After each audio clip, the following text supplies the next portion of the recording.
궁곡, 궁핍한 골짜기 이런 뜻이거든요. 그러니까 아주 저 구석구석까지도 점낫같이 대낮같이 맹그쇼셔 만들어주세요 이 말인데요.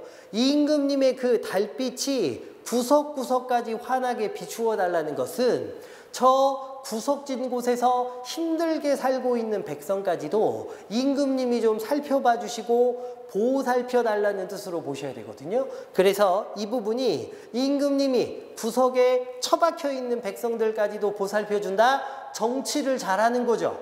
백성을 이렇게 잘 다스리는 걸 선정을 베푼다 그래요. 그래서 이 부분이 선정을 베푸시기를 소망하는 부분입니다. 선정, 소망 알겠죠? 참고로 여러분, 자기가 유배지에 처박혀 있으니까 유배지에 처박혀 있는 나도 좀 챙겨달라는 뜻으로 해석할 수도 있다. 그러니까 선정, 소망이 1번이고 유배지에 있는 나를 챙겨달라는 것은 2번 정도로 기억해 주십시오. 자, 가을 끝났고 마지막 겨울. 건곤, 하늘과 땅이 폐색하여 꽉 막혀가지고 백설, 흰 눈이 한빛인제 그랬죠. 흰 눈으로 온 세상이 덮여가지고 온 세상이 하얀색, 한 빛깔일 때 이 말일 텐데 백설, 눈에다가 밑줄 그으시고 그게 겨울을 상징하겠죠. 사람은 가니와 사람은 물론이거니와 날새, 나는 새도 그쳐있다.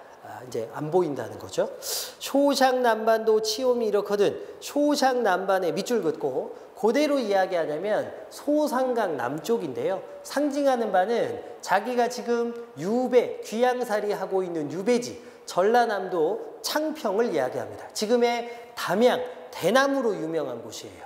알겠지? 전남 창평, 전남 담양, 유배지. 근데 전라남도 쪽이니까 서울보다는 아래쪽이라 훨씬 따뜻해야 되는데 이 남쪽 지방도 치옴이 이렇거든 추운 것이 이 정도인데 옥루 고처야 밑줄 그으시면 임금님 계신 곳 한양 서울이겠죠. 옥루 고처 한양 서울이야 더욱 니르다 이르다 말하다 이런 뜻이니까 더욱 말에 무사말이 뭐 하겠느냐 더 추울 거라는 거죠. 양춘을 붙여내요. 양춘에다가 네모. 요거는 따뜻한 봄볕인데요. 추운 곳에 계시니까 따뜻한 햇빛을 갖다가 임금님한테 쏴주고 싶은 겁니다. 사랑과 정성, 네 번째 선물은 따뜻한 햇빛이에요. 양춘을 붙여내요. 따뜻한 봄볕을 붙여가지고 님 계신 데 쏘이고죠. 임금님 계신 곳에 쏴주고 싶은 겁니다. 모천, 초가집 처마거든요. 그 초가집 처마에 비친 해를 해도 네모 그 햇빛을 보내는 거니까 그러니까 겨울철에는 따뜻한 햇빛을 보낼 건데 표현이 두 가지인 거지. 양춘도 있고 해도 있고 해를 옥루 임금님 계신 곳에 올리고죠. 올려드리고 싶구나. 홍상 붉은 치마인데요. 지금은 남성들도 가끔 치마를 입습니다만 여자들이 보통 치마를 입으니까 홍상은 화자가 여성이라는 증거 2번. 홍상 붉은 치마를 님이 차고 여미어 입고 취수 비취색 소매를 반만 걷어서 일모슈득에 요거 일모는 해가 진다는 뜻이니까 전체적으로 해석해 보자면 일모슈죽 해질 무렵에 죽이 대나무잖아. 대나무에 기대어 서서 이 말이에요. 일모슈죽. 그러니까 해질 무렵에 대나무에 기대 서서 햄가림, 헤아림, 생각인데요. 여기서는 그냥 생각은 아니고 잡스러운 생각, 잡념들이겠죠. 잡념들이 하도 할샤, 많기도 많구나. 디아르네, 짧은 해가 수이디어, 쉽게 져서, 빨리 져서 이 말이거든요. 겨울이니까 이 짧은 해가 빨리 지고 긴 밤, 그 긴 밤에 고초 앉아 꼿꼿이 앉아가지고 청등, 청사초롱이라고 옛날에 손님들을 맞이하기 위한 등불이거든. 그 청동을 걸어놓은 곁에 견공후, 공후라는 악기거든요. 그 악기를 놓아두고 꿈에나 님을 보려 택받고 턱을 받치고 턱을 괴고 비겨시니 기대어 앉아 있으니 앙금, 금자가 아까 비단 금자라 그랬지. 앙은 원앙이니까 원앙이 수놓아진 비단 이불이거든요. 그 이불도 차도 찰샤 차대요. 왜? 혼자 있으니까. 오빠랑 같이 있으면 안 찰 텐데. 그래서 원한금도 차도 차기도 차구나. 이 밤은 언제 셀 거나 이렇게 돼 있죠. 그래서 봄, 여름, 가을, 겨울이 쫙 끝이 났습니다.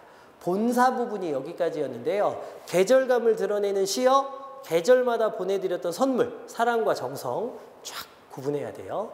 마지막 하루도 12대 한 달도 30날 적은 더 잠시라도 생각 마라. 생각 안 해가지고 이 시름, 이 근심 걱정을 닛자 하니 잊으려고 하니 마음에 맺혀 있어 골슈 뼛속까지 깨쳐시니 뼛속까지 사무쳤으니 편작 중국에 나오는 전설 속 의사거든요. 그런 유명한 의사가 열이 오나 10명이 온다고 해도 이 병을 어찌하겠느냐. 어와 내 병이야 이 님의 탓이로다. 차라리 쉬어디어 죽어 없어져 가지고 범나비가 되오리라. 범나비는 호랑나비인데 여기서는 화자의 분신을 상징하겠죠. 내가 죽어가지고 범나비가 되는 거니까 화자의 분신 되오리라. 꽃나무 가지마다 간대 족족 아니다가 앉았다가 향이 묻은 날개로 그러면 호랑나비가 난데 범나비 내가 지금 충신이잖아요. 임금님만 생각하니까. 그러면 내 향기를 지금 임금님한테 묻혀주고 싶은 건데 내 향기는 뭐냐? 임금님에 대한 나의 사랑 즉 충성심을 이야기하겠죠. 여기 향기도 충성심이 됩니다. 향, 충성심. 그 충성심이 묻은 날에 날개로 님의 옷에 올무리라. 님의 옷에 이 향기, 나의 충성심을 옮기고 싶구나. 마지막이에요. 밑줄 님이야 날인 줄 모르셔도 내 님 좇으려 하느라. 님은 난 줄 모른다고 해도 나는 님을 쫓아갈 거야 이 말인데요. 여러분 요거 님에 대한 변치 않는 충성심을 얘기하는 거죠. 이걸 한자성어로 뭐라고 하느냐. 일편단심이라고 합니다. 일편단심. 일편단심. 중요한 거 두 가지만 정리하고 가볼게요. 일단은 요렇게 길게 쓰여 있는 글을 뭐라 그러냐면 가사라고 하는데 보통 시조가 초장, 중장, 종장 세 줄이라면 얘는 엄청 길게 썼으니까 이걸 가사라고 합니다. 근데 가사는 시조의 기본 규칙을 지키면 규칙을 잘 지켰다 그래서 정격 가사. 규칙을 안 지키면 규칙에 변화를 줬다 그래서 변격 가사라고 그래요. 이 작품은 정격 가사에 들어갑니다. 그럼 뭘로 확인하는데요? 뭘로 확인하냐면 마지막 줄 거기에 글자 배열이 시조의 종장의 글자 배열인 3544나 3543 요거에 맞으면 돼요. 근데 여기는 정확하게는 맞진 않는데 마지막 줄 보시면 님이야 세 글자, 날인 줄 모르셔도 7글자, 내님 조치려 5글자, 하노라 세 글자죠. 그러니까 굳이 이야기하자면 3753 이렇게 되니까 정확하게 맞춘 건 아닙니다만 큰 틀에서 맞추려고 애썼다고 보고 정격 가사로 분류하는 게 맞습니다. 두 번째는요. 이렇게 충신들이 임금님을 사랑하는 연군 지정을 주제로 한 작품을 쓸 때 이런 가사를 특별히 뭐라고 하냐면 충신 연주지사. 연주 그러니까 충신이 주인을 사랑하는 거죠. 혹은 연군 지정할 때 연군. 그러니까 충신 연군 지사 혹은 충신 연주 지사라고 해요. 군이나 주인 주잖아요.